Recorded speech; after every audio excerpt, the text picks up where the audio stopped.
دغه شپږ وجې دغه پنځه وجې ته اختیار کې خپل عمل کې راولې نو یقینا ته ورباندې ملک راسه کې چې ته په دنیا بدلولی شي. یو پیغمبر علیه الصلاة والسلام کردار دا برابرو.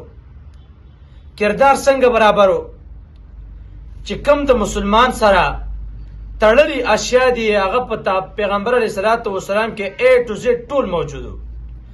لکه مثلا پیغمبر علیه الصلاة والسلام باندې الله رب العزت قرآن نازل کړی دی. قرآن کې چې الله څه ویلي دی منو عن پیغمبر په هغې باندې عمل کړی دی. کومه خبره چې کله په هغې باندې عمل کړی دی چې کوم لوز به هر چا څه وکړو لوز به پوره کاوه. امانت په چې چا کېغوسته نو هغه وخته پورې به پاسېده نه چې څو پورې به امانت نه حواله کړی. کفارو به امانتونه راوړو پیغمبر څه به کېغوستل. نو د پیغمبر علیه الصلاة والسلام کردار برابرو.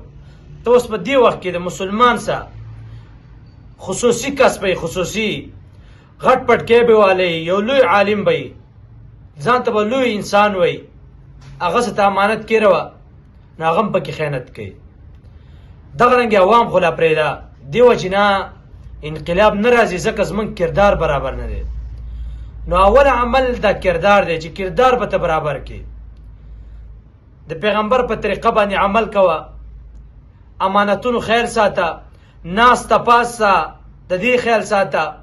معاشرت چې څه ته وایي هغه زده که د دې نه به ستا کردار جوړېږي. نو د پیغمبر علیه الصلاة والسلام کردار برابرو. دویم د پیغمبر علیه الصلاة والسلام اخلاق مبارک. اخلاق